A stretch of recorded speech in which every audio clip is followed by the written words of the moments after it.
pretty intense. I forgot to turn us on live. Uh-oh. Hello, everyone.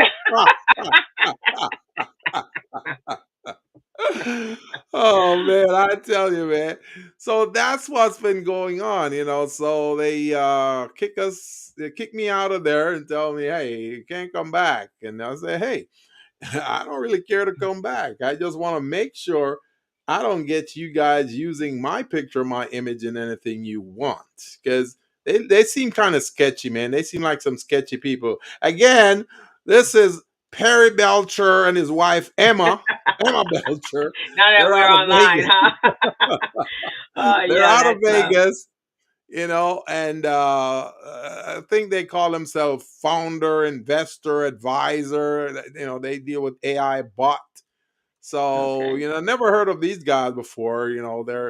They also have an address from Austin, Texas. Okay. So, Highway 183, Oh, Suite okay. L12.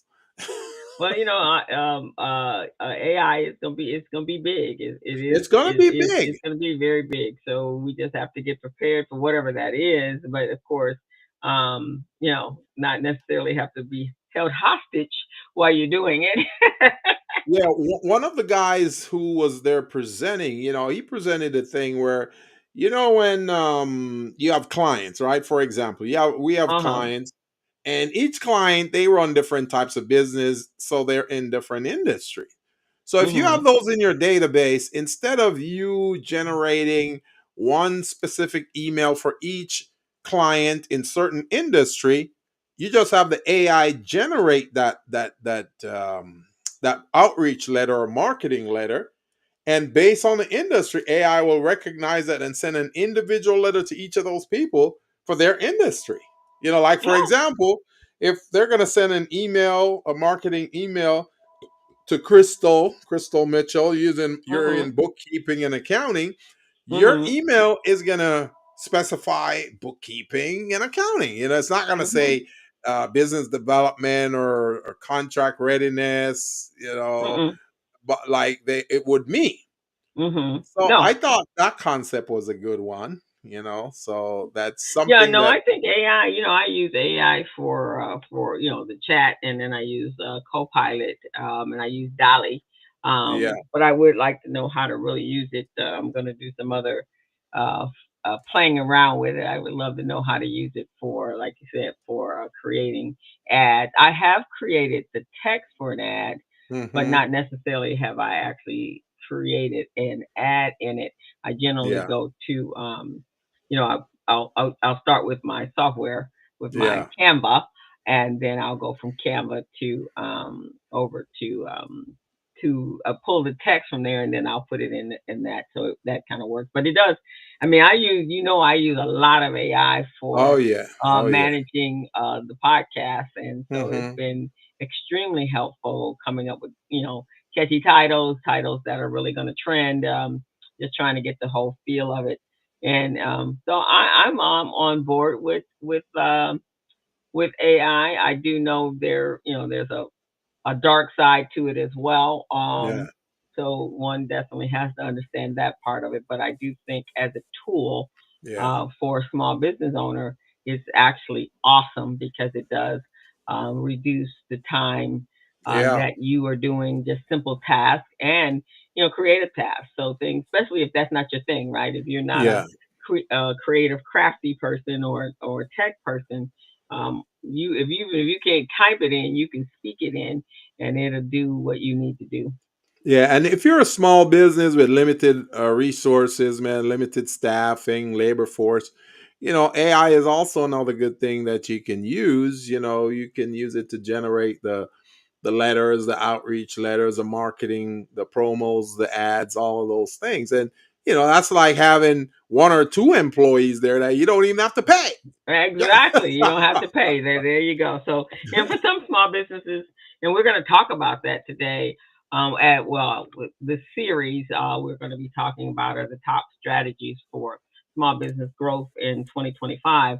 So, Yeah, starting off your year strong, and hopefully finishing with a progressive, successful year. So some of that will be one of those conversations will be about AI, because embracing new tools to make your world easier is something that a lot of our business owners have to learn to do. They have to Yeah. let go of old ways, and some of those old ways are just not going to be relevant Right.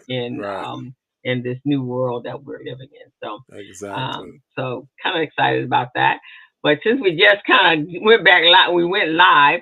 I want to repeat in the very beginning. I was wishing and acknowledging the fact that here in Southern California we've had some major fires. If you guys have been tuned into the news and on YouTube and on your phone and on the numerous of apps that are talking about it on Monday, Pacific Palisades.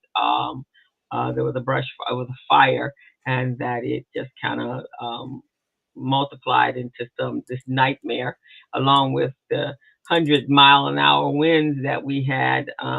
Were not they didn't compete well together, Right. and so a number of people, a lot of homes, actually, I think a great deal of the homes in Pacific Palisades are gone. Businesses are gone. The high school where my nephews went to school and some friends of mine went to school, they're gone. And then uh, and I don't think it miraculously jumped all the way out to the east side of Los Angeles. I think there was another They got a fire little help. started. Yeah, I think they had help with some arsonists, and so that's under investigation right now. The police can't get to some of those places to really do their investigation. If even the first fire but there were 5 fires going on, and so a number of my friends have lost homes, and then and so many people have been evacuated. So I'm sending prayers and blessings, holding them in prayer during this very difficult time. But yeah, we started 2025 with wow, a bang bang. I mean, it is literally January 10th, Wow. and it's just like feel like we've been in this year already 6 months, and Right. Right. we just 10 days in, and New Year's was cool. I was relaxed. I didn't do anything. Christmas was cool and relaxed. It's like, okay, I'm just gonna coast, and yeah, no. So yeah, no, that was happened. So we're again, myself, the business zone, Gilbert. We are all sending blessings and prayers and blessings to those of you that have lost your homes and are currently evacuated and trying to just figure out all of this nightmare. So we're holding you in prayer. Yeah, it's crazy, man. It is crazy. It is. So, and then our next one is what happens on the 20th. It's just there's lots of stuff going on. Everybody just needs to keep your mind occupied. Take time out for self. Detach from the news from time to time, because it will all make you very crazy if you stay connected. So I just since November 6th, I've just connected. I only go to news outlets that I trust, and some of those are outside of the country, Right. that are giving me real information, because everything that you hear online and on the news is not the case. It's not what it is. In fact, case in point, Hmm. my cousins, they've all been checking on, because when somebody's when something happens here, everybody calls. Is it you? Are you okay? Yeah, no, no earthquake here, whatever, right? So, but my aunt called and she goes, oh my God, this is horrible, because they used to live in Los Angeles. And then she said, I heard that the news is saying you only have 250 firefighters. I was like, what? No, Only. that only, Only. only. I said, no, there's about 7,500 firefighters out here fighting all these fires. She goes, really? They keep saying you don't have enough, and why didn't you hire more firemen? I was like, well, Oh all by man. itself, just the county has 3,000, 3,500 firemen, and You see, that's you not see the how city. rumors get started, man? I said, and on top of that, that's not the city, but there all of the counties, all of the cities. all have a a fire department. Palisades, Mississippi Palisades has its own. Maybe they had 250, but Los Angeles had every corner of Los Angeles. There's a fire station, and then you have all of the counties. So they're all coming together. I also heard Canada has come in, and Utah and That's good. Colorado, and I just saw in the news today, on online today, South Africa has sent a crew from South Africa to help as well. So Mm-mm. I don't know, don't know where the 250 came from, but no, people, there are not 250. All right, Gilbert, you ready to get started with our kickoff? Oh, Um, oh yeah, definitely. So today, what we're gonna do, folks, we want to start the year right and bright. We want to give you a little insight into some of the planning things that you want to take a look at. This is going to really help a lot.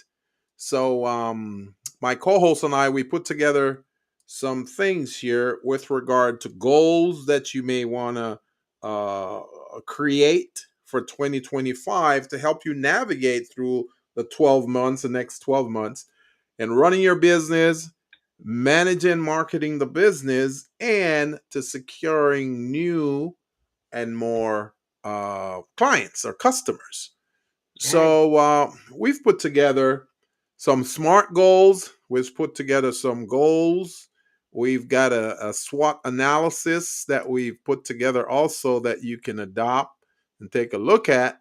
And my co-host, she has some plans, some goals on the financial picture of your business, to help you take a look at that. Because as you know, the financial part is the lifeblood of every business, not just small, not just medium, but every business.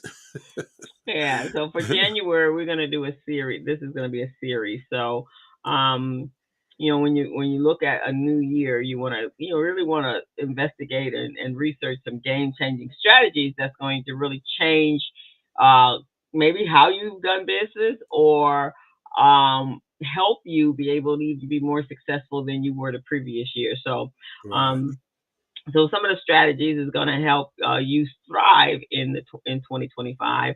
And so in this series, we're going to do some deep diving into some top trends, some techniques, and tools that you, the entrepreneur and small business owner, will need to scale your business. So we're going to start, as Gilbert said, we're going to start with understanding your numbers, because we finished up one year. 2024 is done, and so it should be a what do I want to say? A commonplace thing that you do is to go back and review those numbers in preparation for preparing taxes and getting ready for tax season. But at the same time, knowing that that's not the only reason you understand, you know about your numbers. You review your numbers. It's not just about taxes. It's really about how can I use my historical data from the previous year in order to grow this year. So that's just some of the things we're going to talk about. Before we do, though, we do want to wish you all Happy New Year. And just for this is for you guys. What were some of your? Just think about it. Some of your small businesses successes, and then we want you to think about what were some of your challenges from 2024, and how exactly did you handle them. And then we want to look at taking that, and if there's some problematic areas or some challenges you did encounter and didn't have a solution, then we want you to be able to put those aside and think about what that's going to look like in 2025. Can you overcome? Are those one-off challenges, or there's something that has occurred throughout the life of your business? So those are things that we all need to really sit down and just kind of review.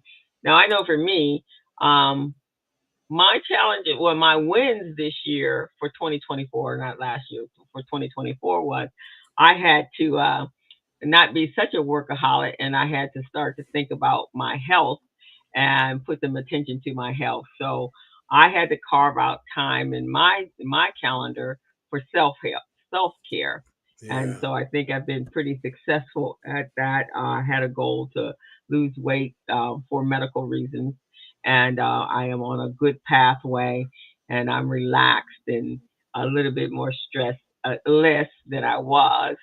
Um, and so I'm going to still maintain that. The couple of the contracts that I had to close out, they're looking for me to come back this year, but I probably won't come back this year because it's just I enjoy taking care of self and sort of self care. So, and challenges. I don't know if I had challenges. I think my business was went pretty well. How about you? What wins did you have in 2024, Gilbert? Well, I got a few contracts. I got a labor compliance contract with Metro to conduct labor compliance at the new location that Metro is building to connect with the airport. The Airport Connect project. So I've got that going.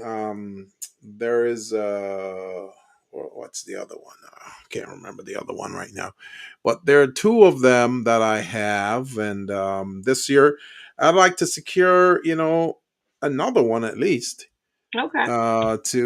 to expand my reach and even to hire someone to help me out with this. So not only am I expanding my economic development reach, but I'm also providing job opportunity for folks.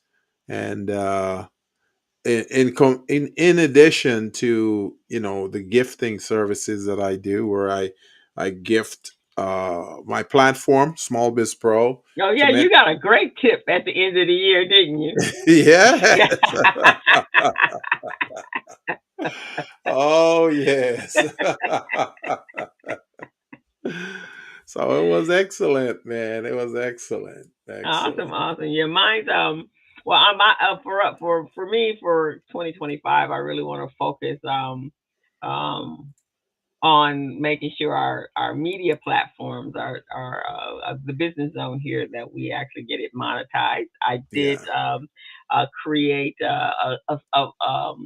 I've created a merchandise line for us, and so Beautiful. that's yeah. So we're going to start selling t-shirts and cups and mugs Hmm. about that represent entrepreneurship and the spirit of entrepreneurship and small business owners. So we'll debut that in Hmm. actually in February. We're going to debut that.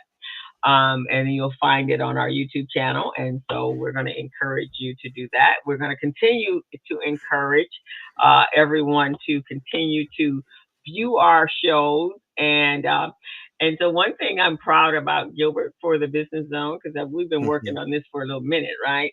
Yes. We hit 50,000 views in All 2024. right. Congrats. Love it. I love So it. that's exciting. Hmm.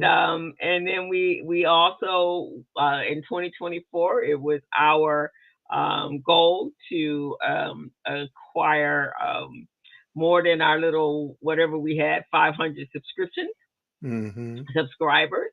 So today we now have if I look at the numbers, I believe we're at 1260 1294, Oh 1274, wow. something of that nature. Really? So yeah, so Oh excited man, about we're that. climbing that ladder, huh? We are climbing. Thanks to you Yeah, though, co-host, because you're the technology genius behind this. I mean, I'm just sitting here and going for the ride, so you're the one who actually put the shoulder to the wheel and make some of this stuff happen, man. So right. So I I'm gotta I excited. gotta give you much respect for that. Well, thank you very much. So we hit 52,000 for 400,000 views, Hmm. total lifetime views, and in the last 30 days we've done about 3,000 views. That's We have amazing. up to 871 videos over there, so you guys can go over and check them out. Hmm. Um, and then we are at from a subscription level, we are now at we are at about just under Hmm. uh, 2,000, just under 2,000 subscribers. So Hmm. 17, We're and we're getting actually there. at that we're about 100 with 1,080 subscribers. So We're We're getting there, we're man. We're getting getting there. there, It's man. slow. It's a slow process. So we need you guys to go out there and hit the subscribe button so that we can continue to grow, continue to watch our shows, and then on our Podbean, which is um, just the audible part of us. We actually over on Podbean, which is a podcasting site. We are at. Let me tell you how many downloads we're at, Gilbert, because Mm. we've been doing. So we're about at 1,700 downloads as well. Wow. So for 2022, so Mm, 2024. mm, So mm. we're coming along slowly You but don't surely. play, man. You don't play. You don't play. I like it. Yeah, so that was my goal this year was to really see some differences and some changes in what we were doing. So heading to our position to monetize this channel. So that's what that was some wins for the business zone. Oh, definitely. Definitely. And we're going to be climbing in 2025, man. So I'm pretty excited. So we want to share some of that type of enthusiasm and strategies with our small business population out there, small and micro business, because as they always say, small business don't know what they're doing. So we want to prove them wrong. We want to Exactly. prove people wrong that small business do know what they're doing. Well, yeah, you guys do know what you're doing. We just sometimes you need a little bit of a guidance, and Yeah. so that is what we're here for, is for that little bit of guidance. But today we're going to, talk about what do you need to do to be ready for 2025. So, first thing is to understand your numbers. In order to do that and to prepare your business your for taxes. So, I'm going to share here. Let's see, where am I going to share here? So for me, when I'm working with my client, I start here um, with the year end uh, uh, Checklist. checklist, right? So these are the things that when we're getting to the end of the year, we're going to look at getting ready to preparing ourselves to generate our financial reports, which means that if you have an accounting system, you need to really make sure you're closing out each month for the year and reconciling those reports, and then that will help you generate your financial statements, which is the profit and loss statement and the balance sheet. And for your taxes, you need to be able to do the ledger, and then you want to analyze your cash. So now we've done that, but now we need to see how did we really do. So you're going to analyze those statements, your cash flow statements, and I'll show you what those look like. You're gonna look at your vendor information. You're gonna verify because if you some of those vendors, depending on what type of business you're in, they may be sending you some 1099s at the end of the year, and so you Hmm. want to make sure. And if you've had vendors and contractors that will work for you, then you too have to start to look at preparing your 1099s. They're all due by the end of January, by the 31st of January. And if you have employees, of course, your payroll documents, your W-2s have to go out to your employees. So these are the things you as the business owner need to do. Reconciling your accounts receivable so you know still how much people owe you Hmm. that have not paid you in the time frame of those non-payments, and then Hmm. you have to make some decisions there. Some phone calling, some to check up on it. In Gilbert's world, if it's past a certain day, then he starts to send out the debt collectors. That's right. I don't play, man. I don't play with my money. Like I say all the time, you and I may be friends, but you and my money are not friends. So pay me. So Gilbert sends out his debt collectors. I do make some phone calls, but I have a pretty aggressive accounting system, so it makes sure a notice goes out. Yeah. And when it gets past 31 days or 31 days or 61 days, it gets really aggressive. And Oh yeah. and then might have to make some phone calls or send some emails. I haven't quite got to the debt collectors going out and breaking legs as of yet. Mine's more responsive. And Yeah. then if you're doing payroll, then you want to double check your payroll and your payroll reports that you're receiving. Hopefully, you're using a payroll system, and that shouldn't be too um, that shouldn't be too difficult. And then reviewing benefits and just looking at how you're caring for your employees. So that's that. And generally, also, if you have retirement plans, at that point, you're sitting down with your retirement plan advisor so they can better prepare you. And generally, that is probably happening in the first of the fourth quarter, so you have time enough to make those deductions, make those contributions for tax purposes. The next, Before you jump into the tax preparation part of it, co-host, uh-huh. I also, when you say double check your payroll, it's your responsibility. Yes, and also one other thing that I'd like every and micro business within the sound of our voice understand is there are two types of accounting systems that you use when you're running your business. Two types. You got the accrual and then you got the cash basis. The accrual basis and the cash basis. So you need to know which one of those two you're using. Many small businesses, they don't know which one they're supposed to use, you know? And also the bookkeeper that they use, they don't inform them as to which one of those method they sign them up for.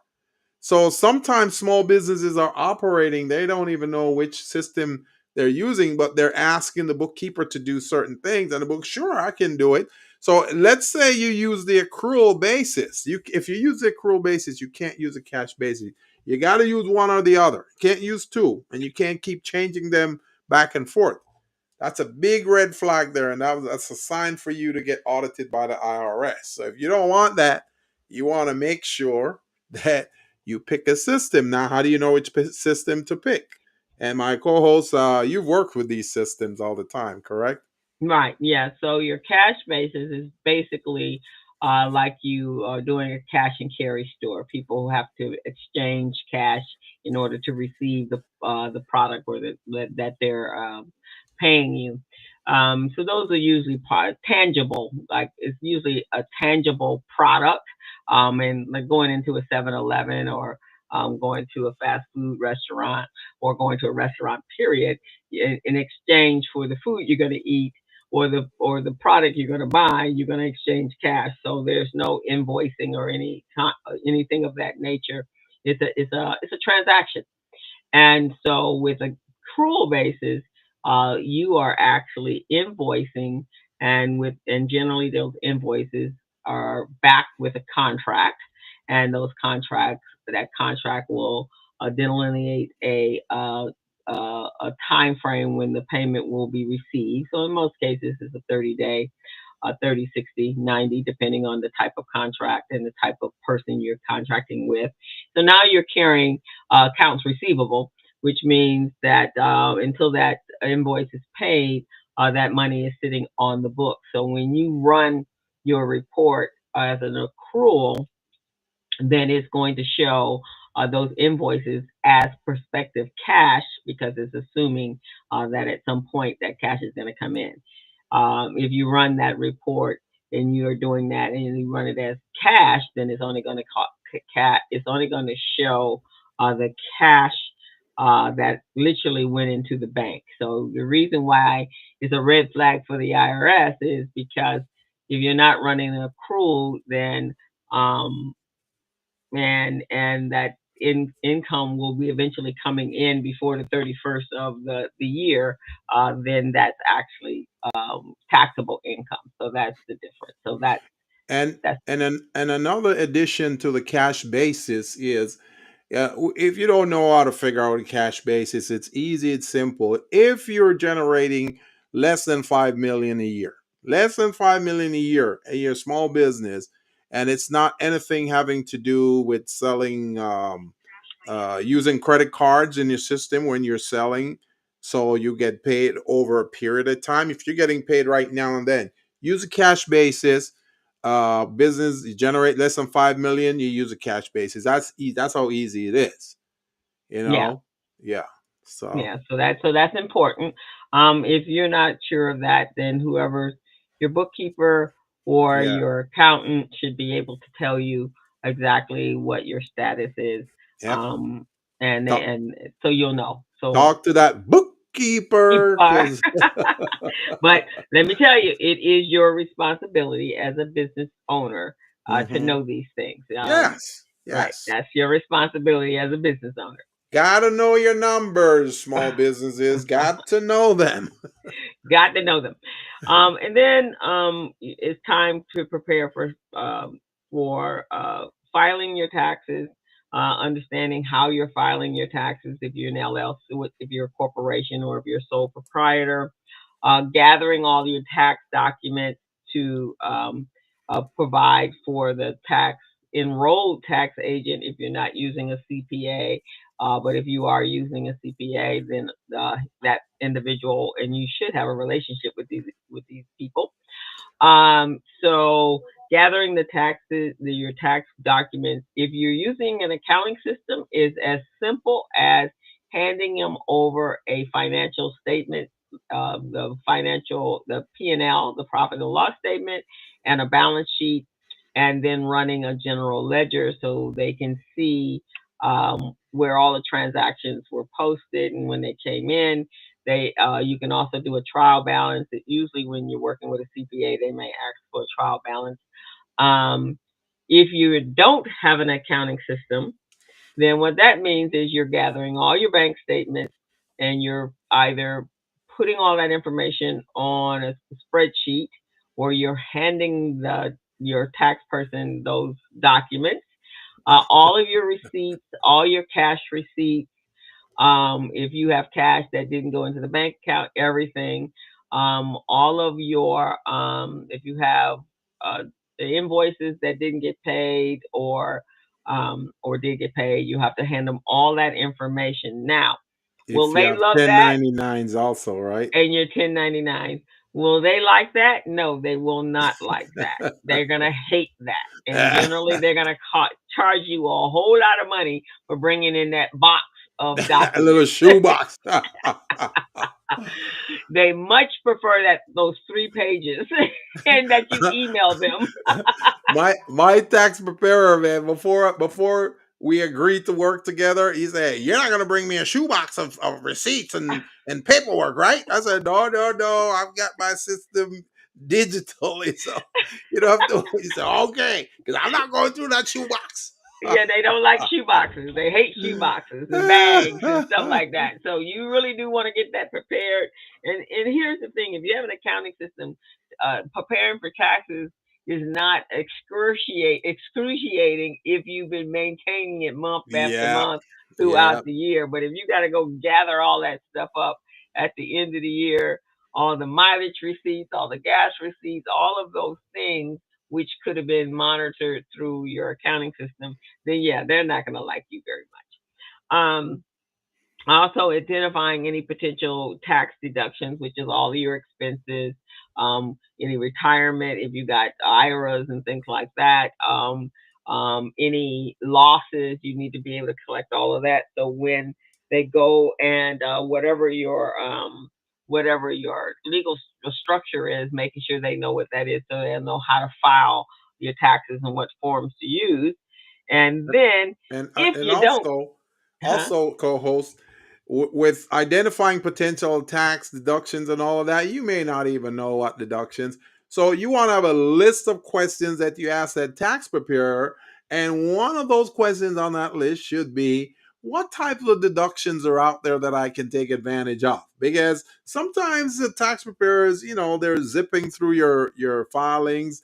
they don't remember some of those. So just by you asking them, then all of a sudden they may start asking you questions and said, okay, yeah, this deduction may apply to you, that type of thing. So ask them, man. Make sure that's one of the questions you ask when you get in front of that tax preparer. What type of deductions can I take advantage of this year that wasn't available last year? you know? Exactly.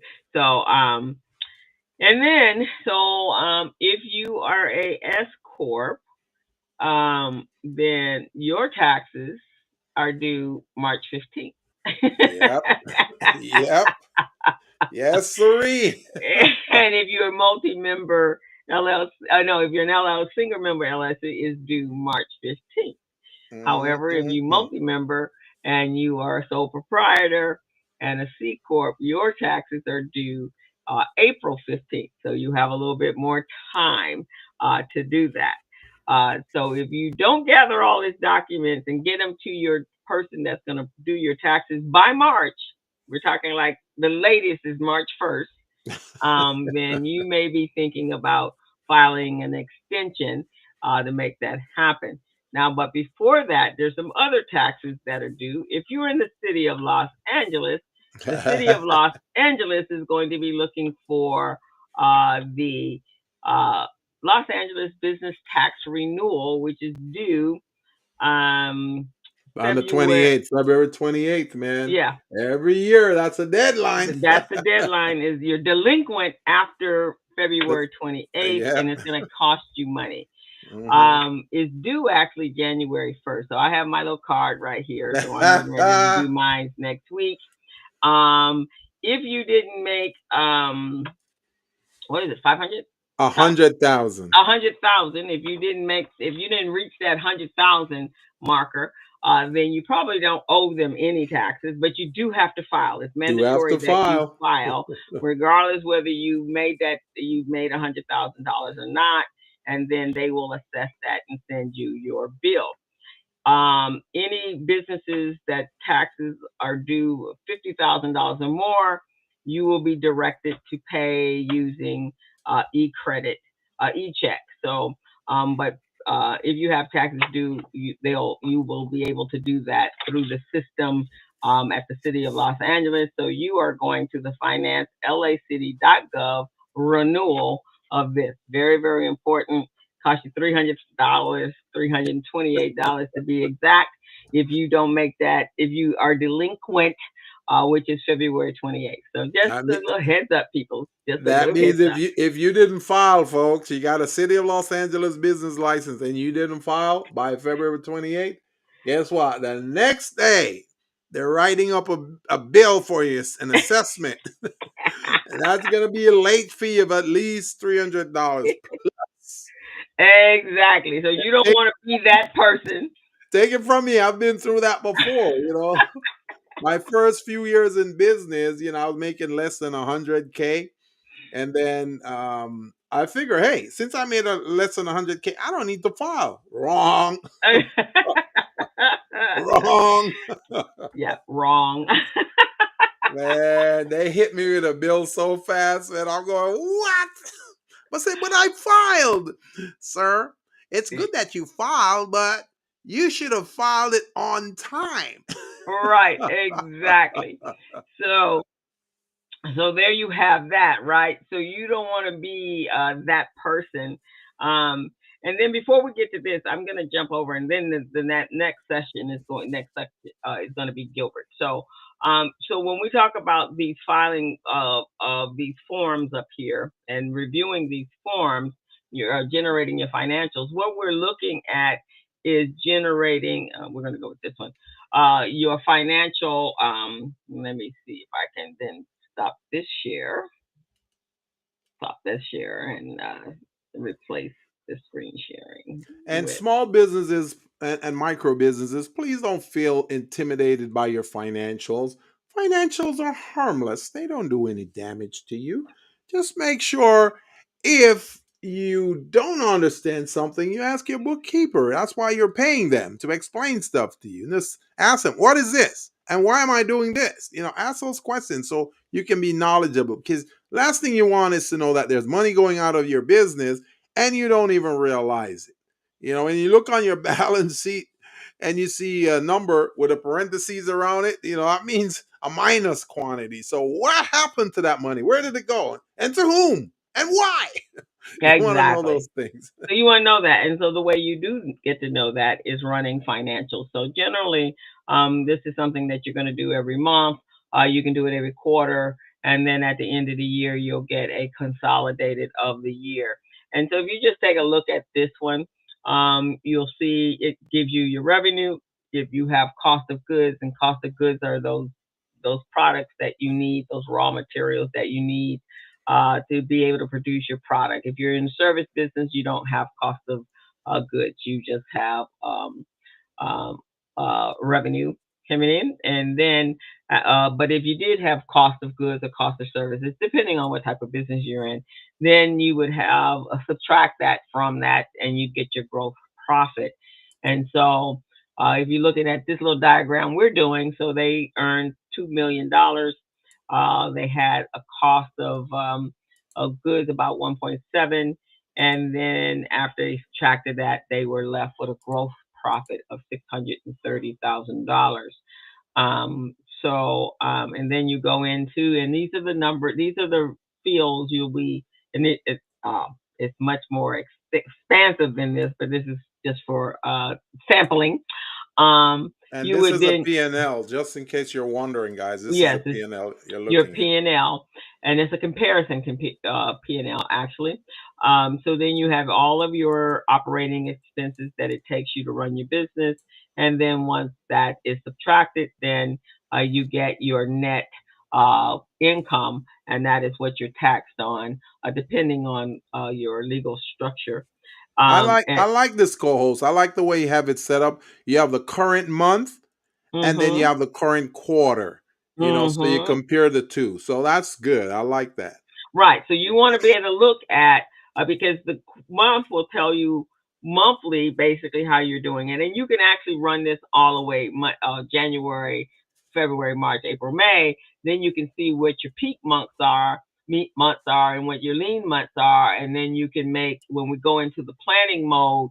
The idea is to have something to start with. So then when you go into your planning, you can see that maybe some months have more expenses because you're paying from annuals and some whatever else is happening during that time, or or you're just not generating enough revenue in those months, and then you kind of budget it out, and so that way you can keep your eye on the budget. Is like forecasting. This is what I'd like to do. This is what I actually did do, right? So the actual is what you actually did do, and then you can look at it on a quarterly basis, and then you can look at it on an annual. Now, why do we need to do that? Well, for one reason, if we're looking to, as Gilbert said earlier, he wants to hire employees, hire some assistants. You have to be able to see from a long range what your resources are, and do you have the capacity to hire someone? And if you do have the capacity, what would you can then play around with the salary, so you know what your bottom lines are, what you need in order to operate your business month to month, and then making sure that you can cover all of your expenses. And then if you look at it from an annual basis, that gives you all the intel that you need to move forward into making those goals for the first of the year. So this is a P&L. The other reports that you would be looking at is a balance sheet, which is giving you your cash equivalent, your assets, and your liabilities, so you'll know what that look like. But definitely looking at your P&L in an extended spreadsheet is a good way to help you make better decisions for the growth of your business. Anything you And want to add? co-host, did you want to go over what EBITDA is? The EBITDA Uh, on uh, here Isn't that on what is it? Benefits and earnings. earnings before interest, taxes, and any deductions. Right. So that's the operating. This would be before. So up here you have your total operating expenses at which is your regular average salaries, general admissions. They kind of consolidated all of this stuff, depreciation. So those are Hmm. your total operating expenses.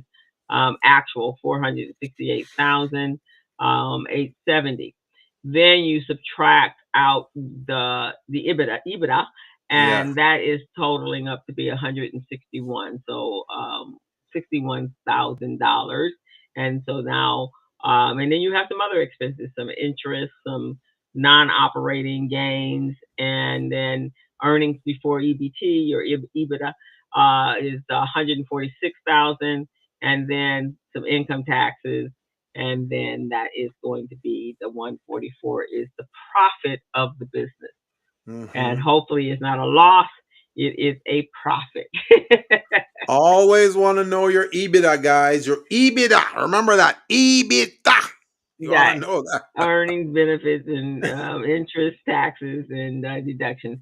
And then over here, then you get to see your full year.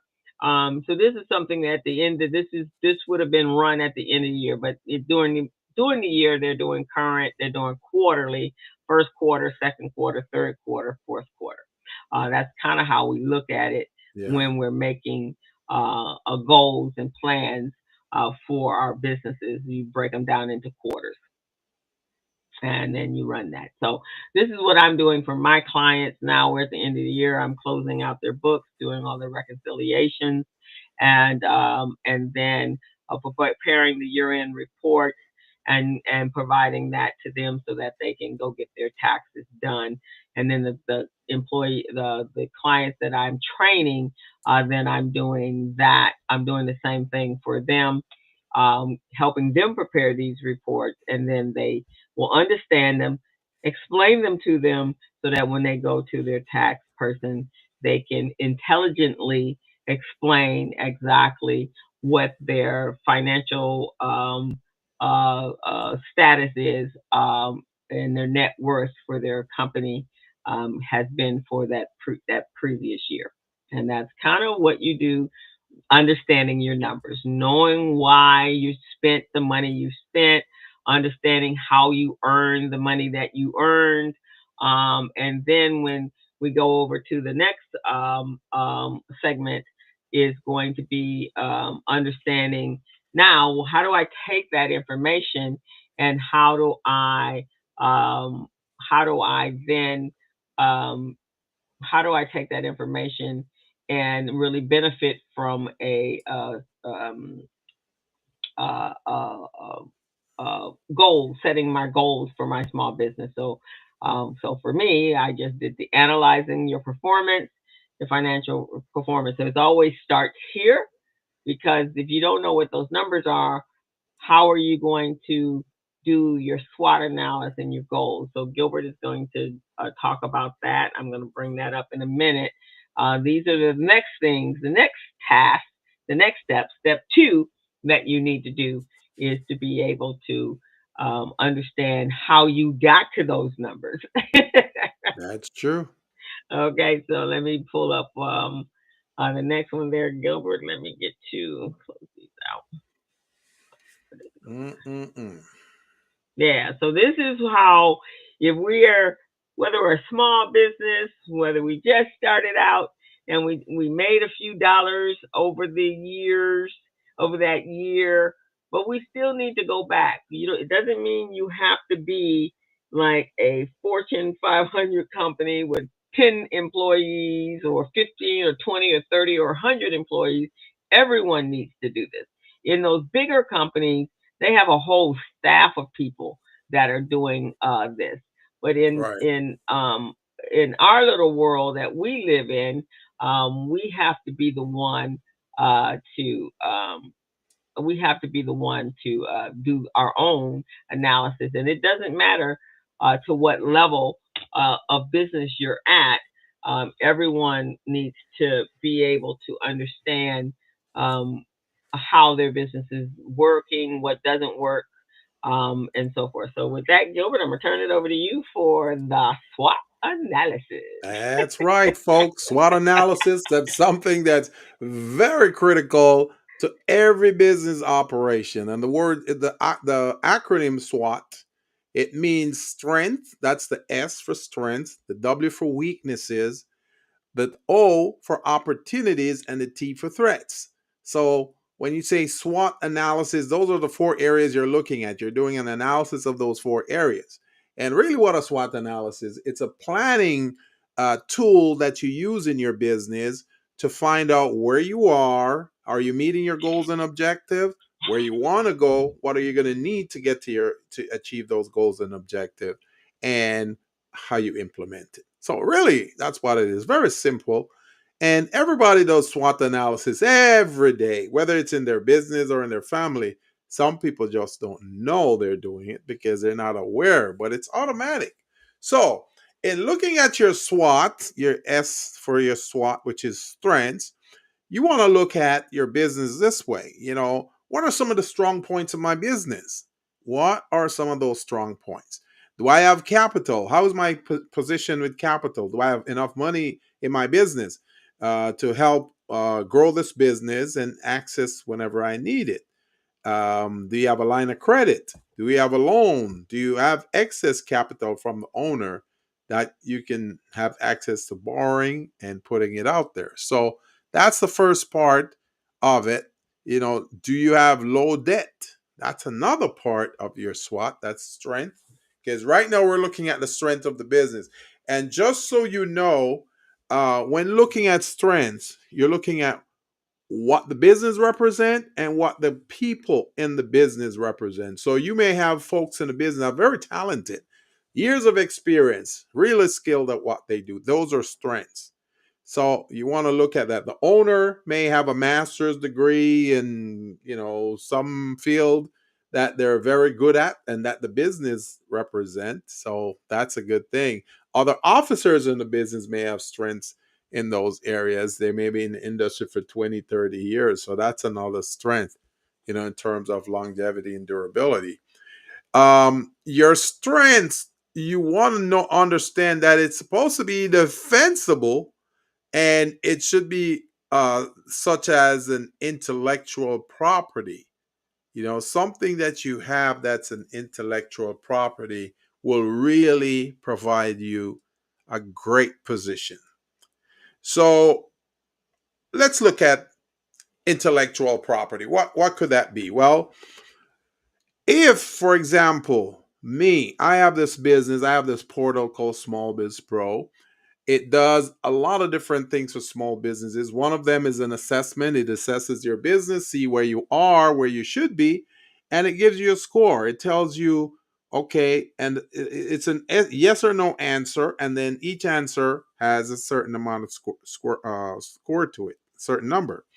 So let's say one of the question is, do you have your article of incorporation when dealing with your back office? Do you have that? It could be a yes. Yeah, I've got that.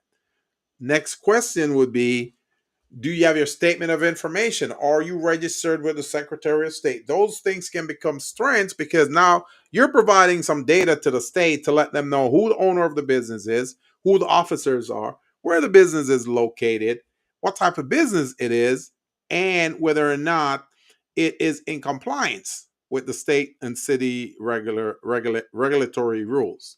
So that's one. Then you want to look at, your salespeople. Do you have good salespeople? Do they know how to sell? Do they know what's going on? Are they Mhm. helping you to generate sales and increasing sales? So all of these things are factors you want to look at.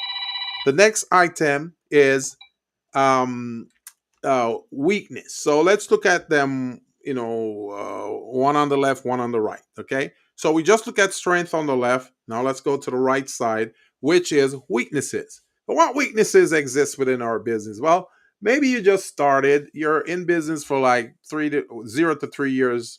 So that makes you a startup. A startup can be considered a weakness because Banks banks probably won't give you loans. They won't give you a line of credit because they said you don't have a track record, you don't have a history. They don't know if you're a fledgling business. Fledgling business means a business that's here today and they're gone tomorrow. So they want to know whether or not you're one of those, and that would be a weakness as far as they're concerned. You're not getting enough customers. That could be a weakness. Your staff is not properly trained. Many of them don't understand what you do. I've called companies before and say, hey, what's your mission? What's the mission of your business? And the person on the phone who is an employee, they'll have no clue what the mission of the business is. So those things are things you want to take into consideration. And if you're running a business, every now and again, just ask your team, hey, do you guys know what the mission of this business is? Some will say yes, some will say no. And the Mm-hmm. ones who say no, you want to pay attention to them because maybe the problem is you. Maybe you didn't inform them. Maybe you didn't inform them what the mission of your business is, so they don't know it. They're trying to figure something out. So keep that in mind. The products, there's not any major differentiation between your product and another company's product, your competitor's product. It's the same. So that's another weakness, because the competition may have been in the marketplace longer than you. So you're a newcomer to the marketplace, and what you're offering is no different than what they have. Now, if I'm a customer and I'm buying products, I usually want to buy products from a company that has some longevity. They've been in business for a while. That means they understand the rules of the game, the rules of the market, and we can roll together. So that's the kind of thing I want to put out there. Is there any scandal in your business or on your product? You want to know that. Are there failures within your system that you are aligned with? So all of those things you want to take a look at. Now the next item on the SWOT scale is opportunities. What opportunities exist? And the opportunities are internal or external, just like strengths are internal or external. Everything on the left side of the scale are internal. Everything on the right side are external. And that's how those impact your business. So, opportunities. Let's look at this. So, do you have internal opportunities, or are there external opportunities out there? Are there contract opportunities with government agencies? Those are external opportunities. Is there an opportunity for you to team up with another business out there so you can collaborate? That's an opportunity. That's an external one. So you might want to look at those. You want to use your strong financial position in the business to maybe purchase another product line or another business if you're at that level. So those are opportunities that you can utilize within the business. You want to look at, your market share. Where does it stand? So if your competitors, are a $5 million business and yours is a $7 million business, you're providing great service to the community. Your customers love you because you always provide resource and support to them. So that right there may create some level of opportunity for you. So you want to take a look at that too. Um, is it necessary for you to hire new talent to help grow the business? Yeah, most of the times it is. But there are certain times when it's not. So on the left side, we're looking at, how do others leverage their brands in Mm-hmm. comparison to me? How do I leverage my brand? So the way in which I go about it, it could cause a potential threat because I don't know what I'm doing and I need to understand my branding properly.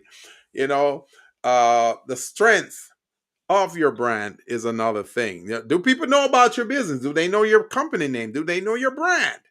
That could be a threat if they don't know those things.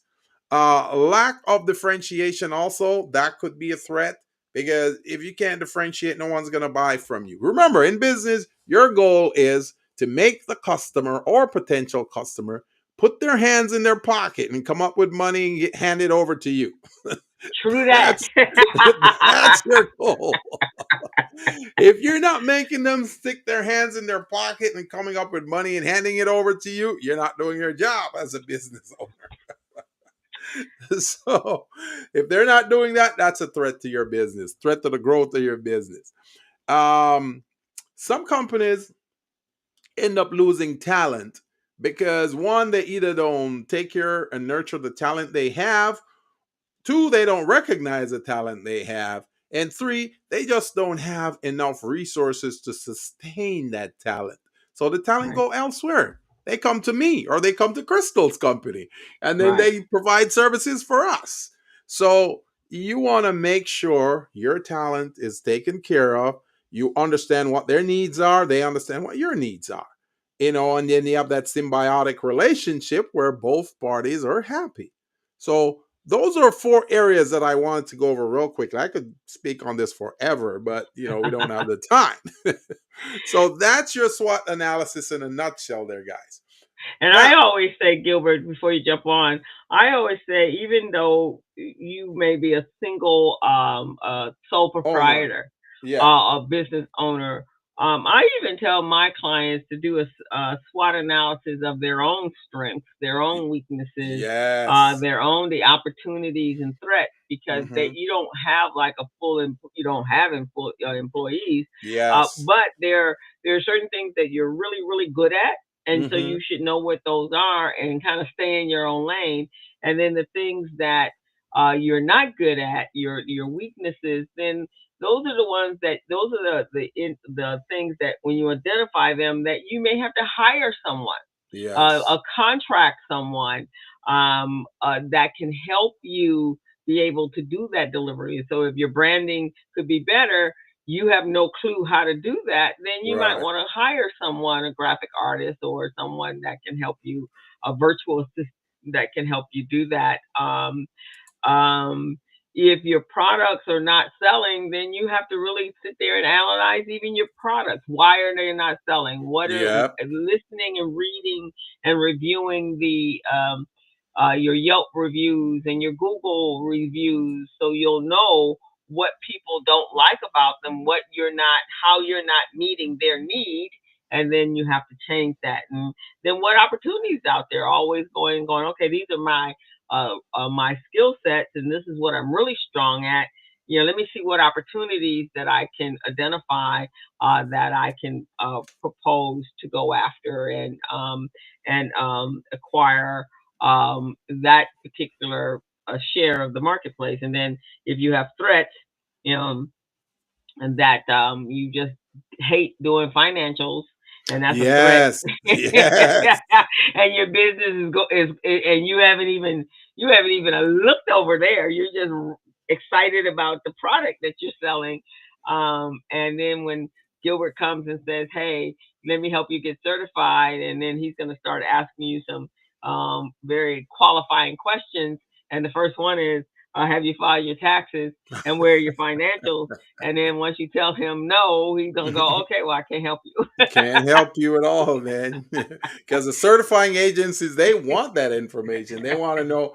And part of the reason, guys, just so you know, we're not just inquisitive and want to stick our noses in your financial business, but the agencies certifying you want to make sure that you meet the financial threshold. Because to be a small business, you have to be of a certain size. You cannot make over $16 million average over 3 years. You cannot. If you make less than that, it qualifies you. And if you're a DBE, you don't want to be having a personal net worth of more than 2 million. That will disqualify you. So that's why we ask you those questions to see up front, do you fall within the guidelines or not? If you don't fall within the guidelines, then we can't help you. Exactly. And so that these are the reasons why you even have to do a self analysis, a SWOT analysis of yourself, so that you can make sure you're ready. Because if financials is your weak space in your weak area, that is going to threaten any opportunities. You can't get loans. You can't even apply for a grant without financials. That's true. You really can't. Nowadays, the financials will hold you back from moving your business forward. So again, then you have to look back at your numbers and see, okay, look, I need to hire a bookkeeper that can do this for me. And so, how much money can I allocate for that on a monthly basis or bi-monthly basis? So, that's what I do. I suggest SWOT analysis even for self, to make Yes. sure that you and most of the time when Gilbert and I are coaching, A lot of times it's not this technical stuff. It's Yeah. you. Yeah. Yes. Exactly. It's you. You are in your own self Exactly. way. Hmm. You're in your own way. You're in your own way. So, trying to, so coaching is, for us, coaching is not just about um, whether or not you have a business plan or you have this. A lot of times our coaching kind of falls into you too. And because we have to get you past certain areas in order to get you where you are on the path for success and growth Right, and right. potential growth. All right. Exactly. So you ready for the other one? Oh, yes. The next Okay. item we're going to look at, guys, it's called SMART goals. SMART goals. I'm sure Okay. you've Let heard me of put. SMART goals before. You've heard of SMART goals. So we want to touch on that because that's going to be critical to you growing and moving along here in 2025. Because if you don't have goals, you're non directional, you're going nowhere. Okay. Exactly. So you want to have goals, and then you set up your objectives within those goals as to how you're going to achieve those goals. And you want to look at the time frame. When do you want to achieve these things? Even when you're a little kid and you said, I want to be a doctor when I grow up. Well, yes, when you grow up, you want to be a doctor, but when do you want to start? Do you want to start at 21? You want to start at 22, 23? And what should you have by 21 or 23? So, so all of those key things, guys, you want to take a look at and pay attention to. Now, when we talk about smart goals, the word smart, it does have a punch to it. It means something. So when you're looking at smart, you're going to take each letter in the word smart, and each letter means something. So, in order to find out, first of all, what are SMART goals, well, let's look what it means. So the S means specific, the M means measurable, the A means achievable, the R means relevant, and then the T means time based or time bound. So the word smart is spelled out SMART. The S is for specific, the M measurable, A achievable, R relevant, and T time based or time bound. So in a nutshell, that's what your SMART goal is supposed to be about. So if you're building goals, you want to make sure that your goals meet these objectives. So, what does the SMART goals do for you? Well, it is a statement that helps you to set up how you're going to work to accomplish these objectives. So, the first one, specific. What will be accomplished and what actions will you need to take in order to accomplish these things? That's a specific approach. Specific. You Hmm. know, what will be accomplished? What action will you take? Now, the second part, measurable, the M for measurable. What data will be measured in order for you to achieve this goal? How much and how well will that data work for you? So if you're doing, let's say you're doing outreach, okay, you got to measure the effectiveness of outreach. So you targeted a certain group, you want to follow up to see how well did those groups achieve the information that is put out there for them to move further. So that's really what that is. The third item, achievable, how do you determine that? How do you ascertain achievable? Well, is the goal doable? Can you do this goal? Is it reasonable for you to do? Do you have the necessary skills and resources to achieve these things? So if you don't have, because these are questions you're asking yourself, do I have this? Hmm. I want to Hmm. achieve this. So if you don't have it, then what do? You got to go out and get it. So if you got to go and get it, where do you go? Well, you need to go where there's a talent pool, or there's a lot of other sharp people and people who have experienced in what you're trying to do. So that's how you get to achieve it. Then the fourth part of the word smart is relevant. So, what is relevant? How does the goal align with the broader picture of what I'm going after?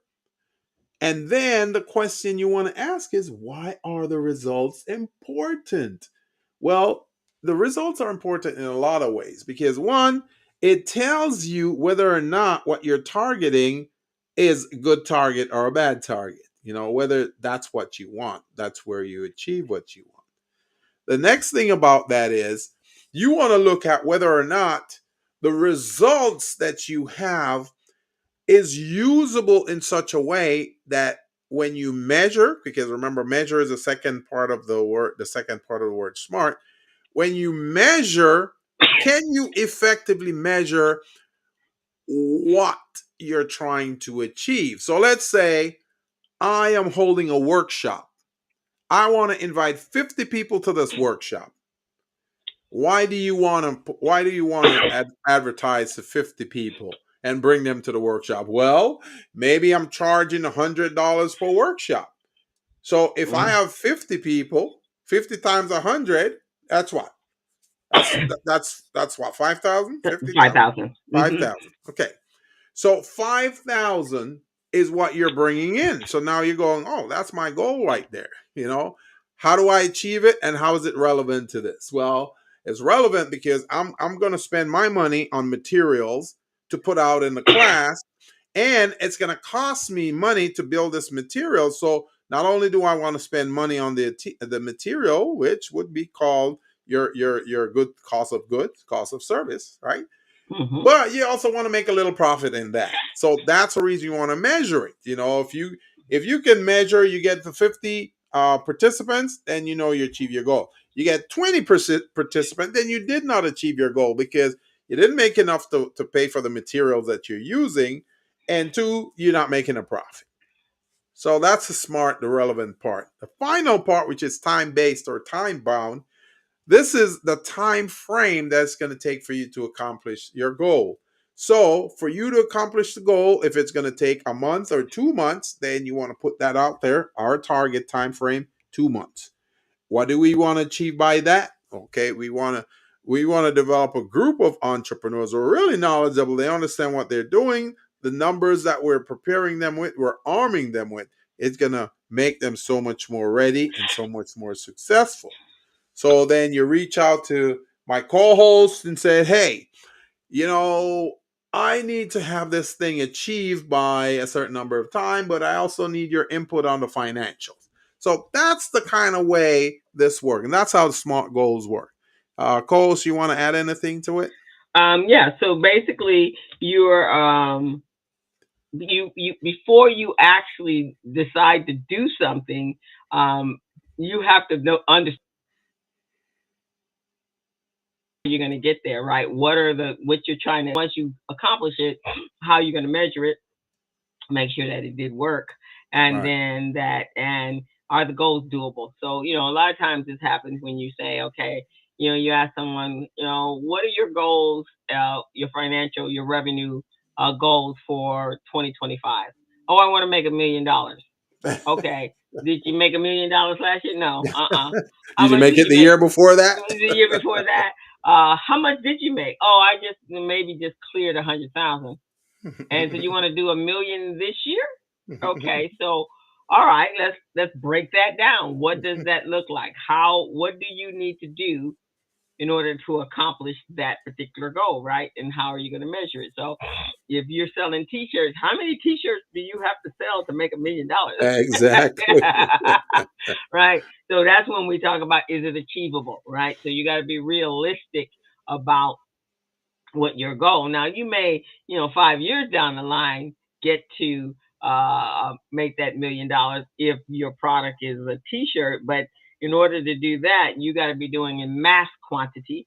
So you're no longer selling. You got to be manufacturing Yeah. in order. So it's just that kind of thought process. Um, if I'm selling jewelry, how many bracelets, how many earrings, what is the cost, how much? Hmm. So you can do minimum quantity if you got maximum pricing, right? So Right. yeah, if you were selling something that maybe cost $750,000 or $1,000, how many at that point? Then you might be able to reach Mhm. that $1 million, right? But Yeah. you probably have to have more than one revenue stream in order to do that. So Yes. that's what we mean by that. And then is it is that goal aligned to the broader goal? Why are you doing this, right? Because Yeah. that could be a one off, right? Okay, I'm gonna do Hmm. this year, but can you continue to do that on a consistent basis? Yeah. Yeah. That's And amazing. right, and then what time frame? Because a lot of times that's what you get from a small business owner. I want to make millions.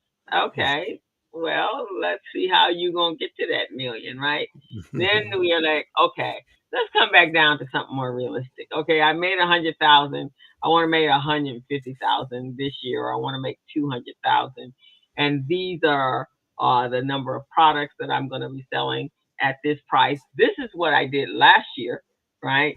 And so I'm going to go back to my historical and I'm going to see what did I do in order to make that 100,000. Now, what can I do to double that 100,000 or at least a half of that hundred, increase that by 50,000, and then go back and look at what you've already done, and then see how you need to increase those goals to get to there, right? Right.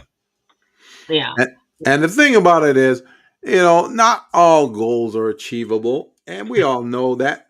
So if you have a goal set and you're putting all the system and strategies in place and you're still not achieving those goals, doesn't mean that you can't tweak it a little bit, tweak the objective a little bit and see if you can get there. Maybe you can implement some tactics and some tricks. Maybe you were marketing to one individual at a time. Maybe this time you want to market to 10 or 20 individuals at a time.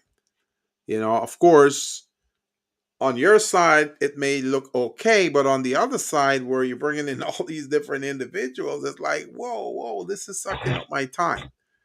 So there's a variety of different ways of looking at this. And then you might go, well, you know what? I can't achieve that goal by myself. Maybe I need to partner with someone, right?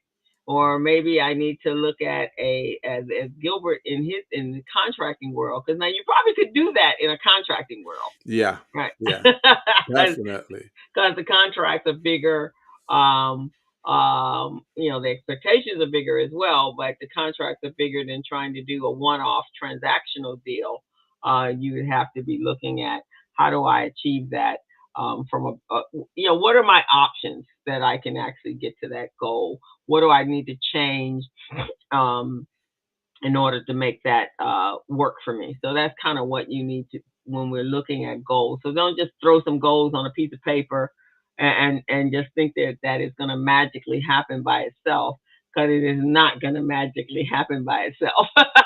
It's going to require some effort, because some of those goals may say, in order to do that, I'm going to have to need I'm going to need other people to help me do that, right? Because a lot of times when a entrepreneur says they are solopreneurs and they're wearing all the hats, and they want to grow, then at that point they have to be able to duplicate themselves, or at least find office a staff or assistant so that they can do the busy work to keep the business running.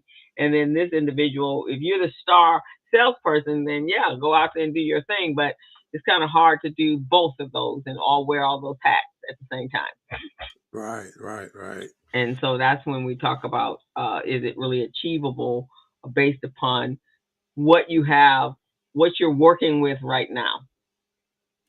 I I'm definitely in agreement with this co-host. Oh, This is a simple and easy way. And folks, if you want a copy of this that we're going over with you, send us an email. What's the email address, co-host?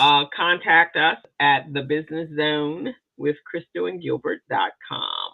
Okay, you hear that, guys? Contact us at the business zone with CrystalandGilbert.com. That's Yeah, it. that's it. And so that's pretty much what this week what we wanted to talk about is to just to start 1 year in. Doing your year-end checklist.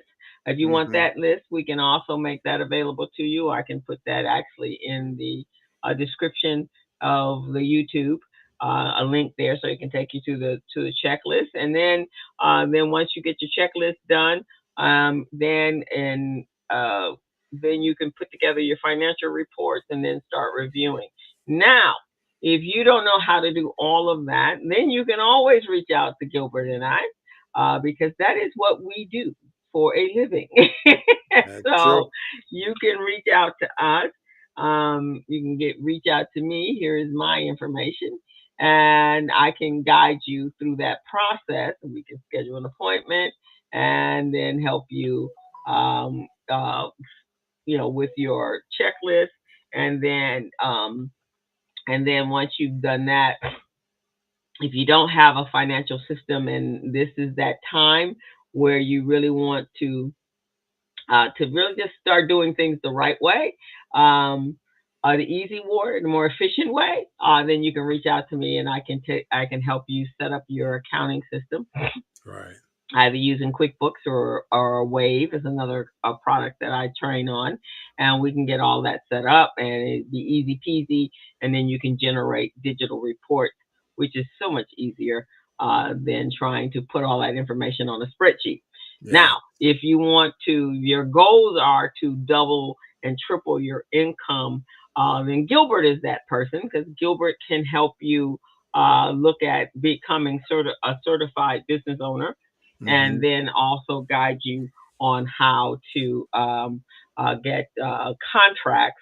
And then he has a software called Small Biz Pro, and Small Biz Pro can help getting you organized. Once you get all those documents together, now you need a place to put them, and so you can reach out to Gilbert, and then he can give you that information. And Gilbert, you want to put your information in the chat? Oh, Uh, yes. yeah, put your information in the chat, and then they can contact you. Mm-hmm. So contact Gilbert Hmm. Buchanan, and and my email, guys, is Gilbert at the Buchanan Group. Buchanan. I can't even spell my own name. Oh Lord, Gilbert at the Buchanan Group. That nest. Save it. Oh, I forgot my phone number. So here's Oh, my phone number. okay. Oh Lord, phone number.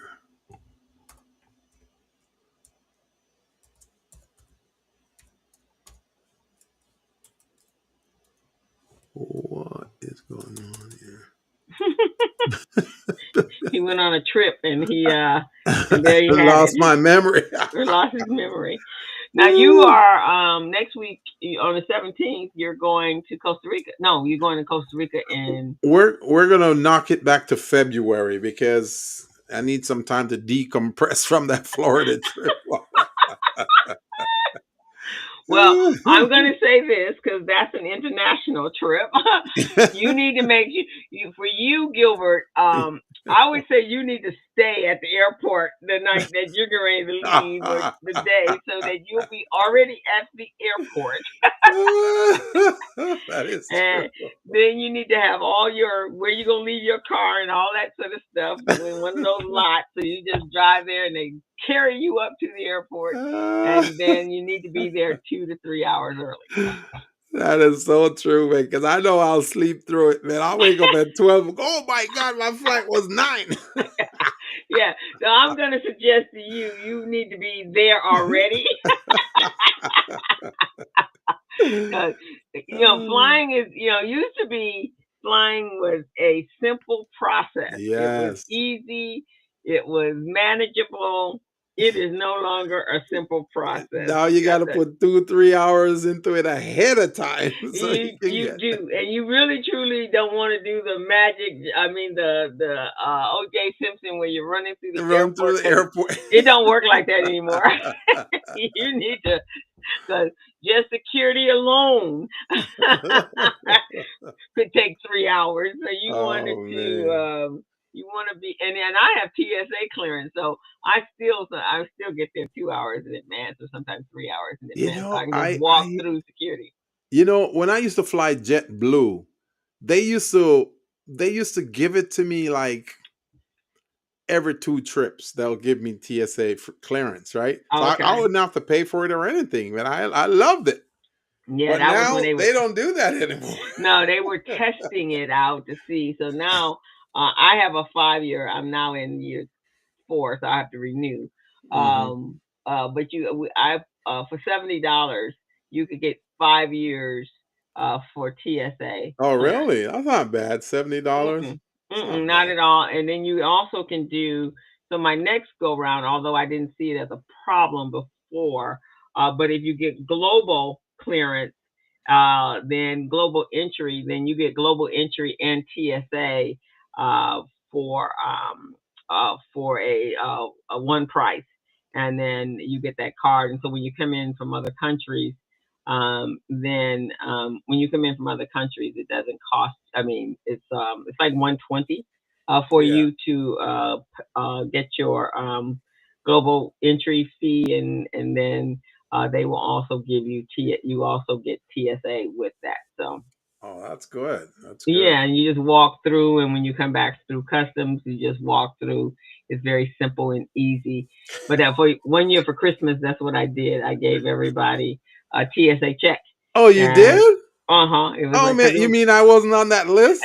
it was my family, my nephews and family. So everyone, my brother-in-law and sister-in-law, I gave them TSA checks. So that Man, was that's the Christmas cool, present. co-host. That's very good. Yeah, so and it was easy. You just go to Staples and get it. Now, global check entry is a little different. They when you go to the airport, when you fly in back in, I think it's when you're flying back in, you go through the customs and then they check you off once you apply Hmm. for it. Right, right. Yeah, so that's how you get it. So that does make it different and easier. Little Uh, easier. So even if I show up late, I'm still good. Well, you don't have to take off shoes. You don't have to take off belts. You don't have to take your laptop out of your bag. You just put Mm-mm-mm. everything in the tray, and you go right on through. It's so much easier. You know, Whereas, this time they made me take off even my hoodie and say, yep, "Take it off. We don't know what's back yeah. there." So you don't have to do all of that when you got TSA check. So you don't have enough time to do that. 'Cause you're well, yeah, you do. You actually could do TSA check. Yeah, you could do that because you got enough time. It would be back to you before um it would be back to you before you decide to go in. You said February, March? February. February? Yeah, Yeah. it would be back. So TSA check is $77 or 80, it makes 77.95. So Hmm. $78. Hmm. And it takes you, they process it in 3 to 5 days, Hmm. and it lasts for 5 years. Wow, that's good. And then if you do global entry, then it'll cost you $120. Um, and it is includes the TSA check, and that's Oh, also for those of you frequently. But yeah, so um, I didn't really need that because it was I didn't see global. I didn't see coming back in through customs to be that difficult. yeah. Yeah.